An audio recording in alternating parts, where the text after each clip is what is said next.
In this lesson, we're going to talk about item templates. Item templates are used during the item creation process.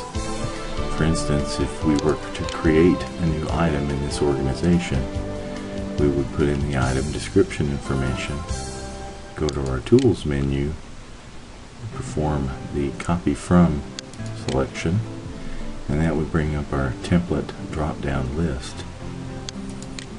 Within the template drop-down list, you can choose from established templates that Oracle provides or ones that you may have created. Purchased item is an example of a template. You can apply this template to pre-establish attributes for the different groups of attributes available for items.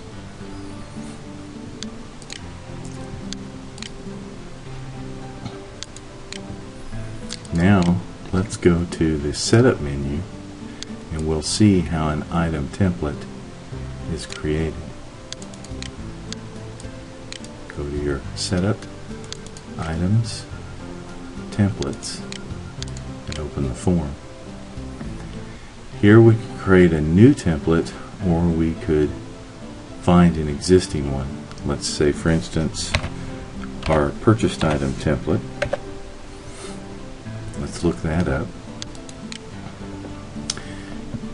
And although we can see some of the main attribute settings as we scroll across,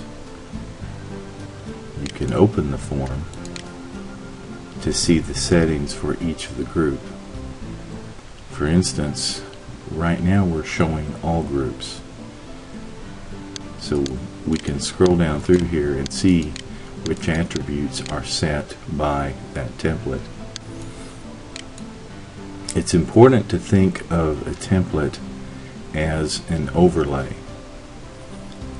For instance, the description attribute of an item is not set by this particular template because it's not enabled and there is no default value. However, the user item type is set to purchased item out of the list available, and it is enabled.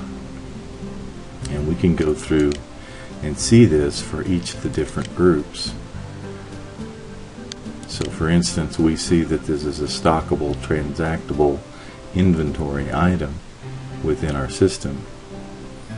It's also important to note that some attributes are set at the org level, while some are set at the master level.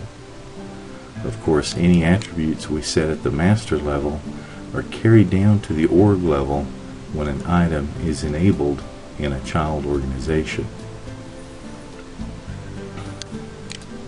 You can create more defaults just by adding information.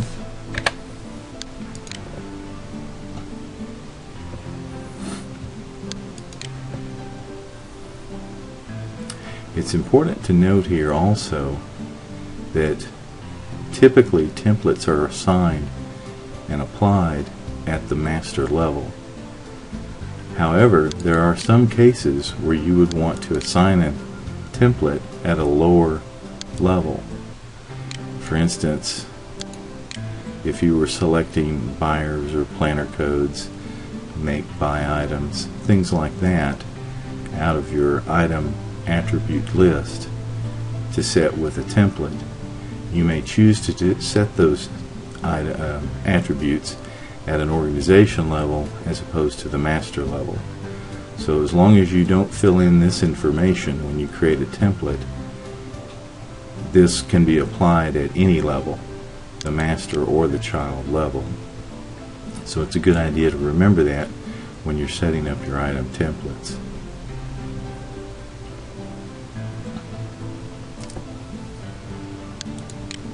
And again, we can go through here and see other settings as well. For instance, the cost of goods sold account typically isn't set with an item template because that defaults from the item setup for the organization.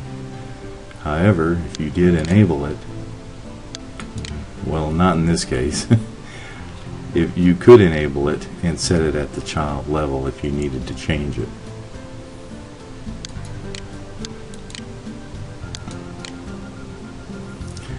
So this is a good review of the different attributes and the different settings for each attribute and the information that you can set with an item template.